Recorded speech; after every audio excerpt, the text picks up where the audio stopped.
How did you do that? How did you do that? Hey guys, how's it going? It's me, ZX Wolf, and today, as you can see by the title, I'm going to be showing you how to make an awesome looking desktop background. I mean, seriously. Doesn't that look cool?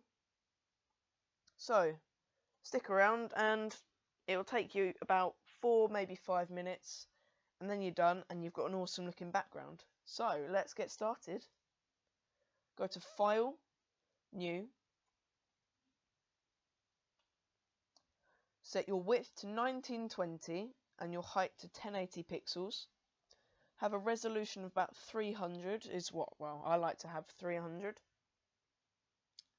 Have a color mode of RGB set to 8-bit, and the background contents should be set to white. Press OK. Your foreground color should be black, so drag it all the way down like that, and then you're good to go. So, you're going to need 2 pictures for this to work. This blurred out background sort of picture, and this foreground picture, basically. I like to have 2 contrasting images, so maybe a city and obviously a landscape, or maybe something light, maybe something dark as well. Gives it a really nice effect. So I'm going to choose my natural one as the background, so I'm going to drag that in. Open that up. Drag this across so that it fills up the whole page. If it doesn't, even when you've dragged it across, hold down Shift and then drag it up from one of these corner bars. Press the tick, go back onto your desktop or wherever it's saved, and drag in your second picture. Once you've done that, you need to do exactly the same, so drag it across, press the tick,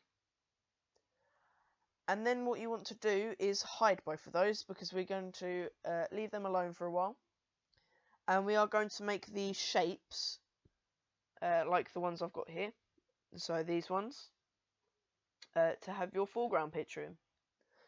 So down at the right hand corner you need to press New Layer,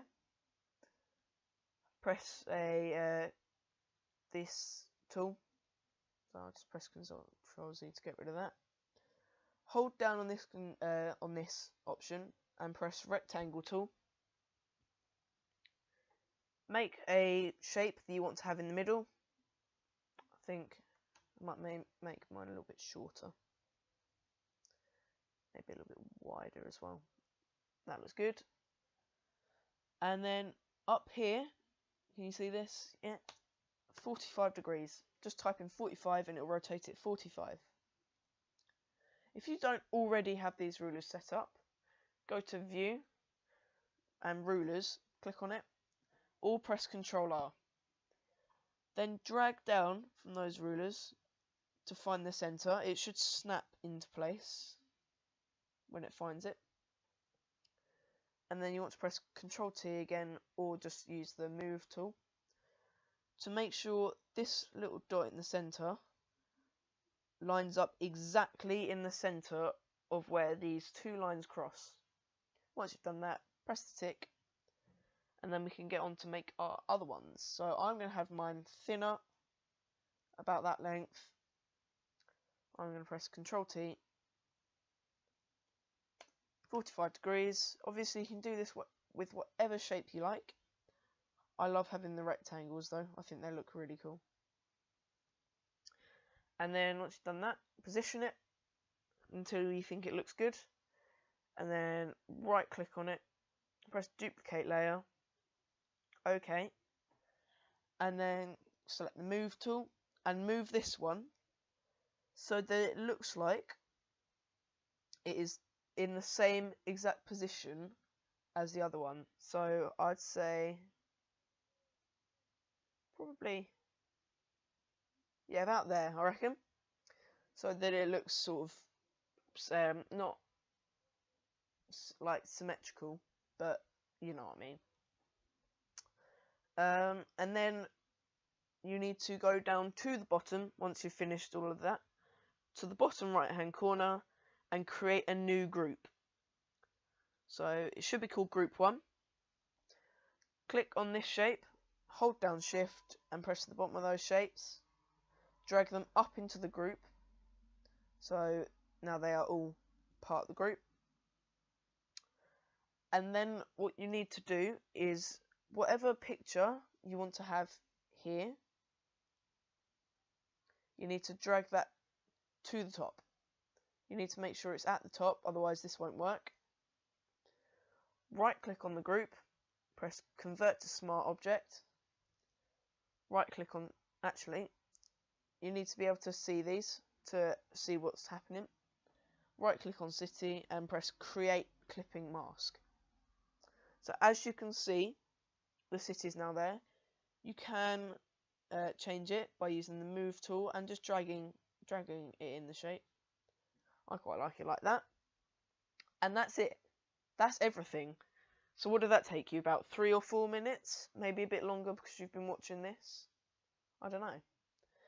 So if you want to, well, yeah, show me all your creations that you've made with this.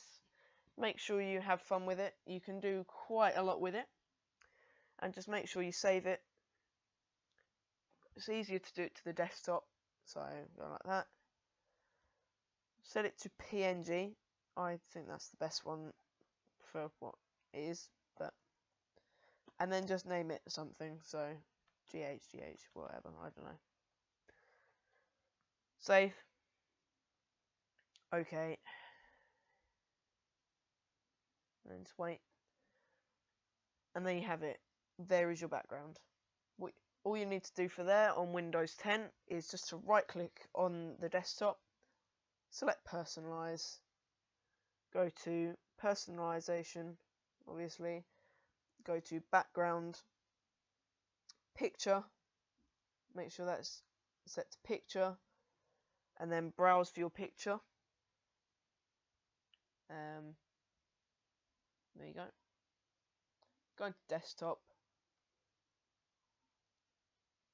There it is. Choose picture. And there you go. That's now your picture.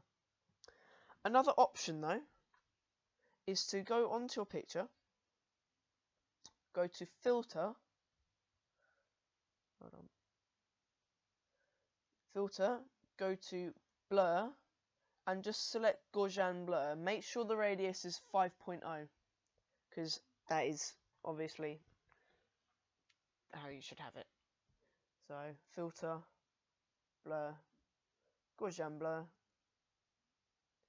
5 pixels, press OK, and it just gives the background a nice blur. Not that, but there you go, Gaussian blur. I put it on the right thing this time.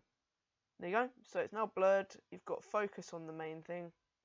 You can save it, do it like you did the other one, and there you go.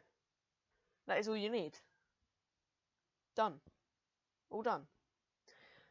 So if you enjoyed this video, please leave a like. It means the world to me. Leave a comment, constructive criticism. And if you really enjoyed it, please subscribe. And if you want to see another one that's similar, I have another style of picture like this. I can show you how to do this as well. So if you'd like to see that, I'm happy to make another video as long as I get some requests in the comments. So thanks for watching. I have been ZX Wolf, and this is the end of the video. Goodbye.